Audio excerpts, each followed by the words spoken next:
This is Fashion Tips and Wild West Wisdom. And I'm Shawn Williams, your highly trained cowboy fashion reporter.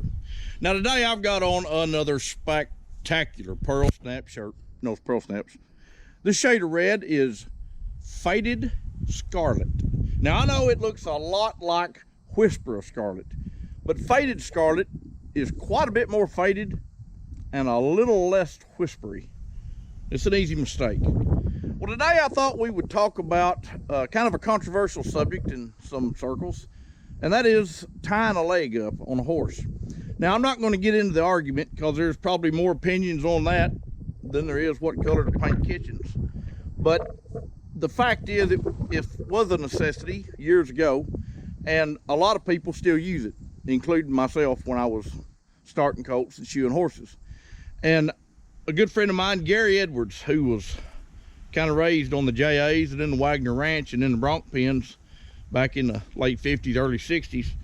Gary taught me how to tie a leg up properly to keep myself safe and the horse safe. So, like I said, there's lots of uses for this. I'm not recommending that you do it, but it's part of cowboy history and I love that. So I'm going to show you how to do it. Now, to demonstrate how to tie a leg up, I'm going to use an extremely broke and gentle type horse, which is my favorite color nowadays. That way I can explain things easier to you. Right, Cheech? Today I'm using an old school 1-inch grass rope. And to start with, you put a bowline knot about right there, deep around their neck. And then these foot ropes are anywhere from 15 to 20 foot long usually, maybe a little bit longer. So the horses that you would be tying a leg up on, there's a reason for it. So you wouldn't want to reach down there and just stick the rope between their back legs. You'd probably get kicked down into the sod real good. So the easiest way I ever did it, I would keep the horse loose so we could move when we needed to. Lay the rope out there and take your time and step him over it till he's right. And then you'd pull it up right on his hock. And one of the first secrets that Gary told me was to always put this tail over the top and above your bowline. And there's a reason for that. At this point right here on a horse that's never had a leg tied up, 98% of the time he's gonna pick a little bit of a fight with you. And when that is locked down in that position, it gives you a little added torque to keep that rope from sliding and burning your hand and his foot. The next step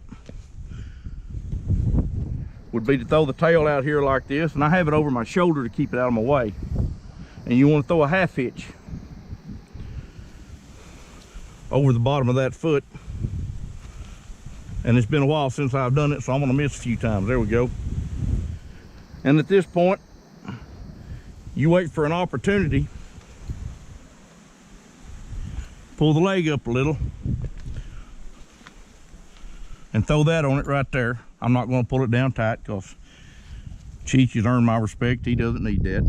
And then you would go over 2 or 3 times like this to keep everything from coming apart, and then tie it off in a knot that you can easily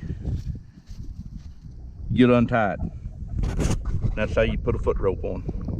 Now I do want to point out that the method I just showed you was the way we used to do it on a horse that was somewhat halter broke. I have tied up legs on horses that have never been touched till that day. It's a little bit more difficult. And like I said, this is a controversial subject, but it is a fact that it was used back 100 years ago or longer, and it is still used today.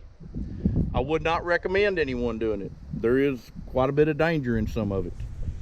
But it was taught to me by a real cowpuncher at a real ranch. And I'm glad I got to know it, and I hope y'all enjoyed it.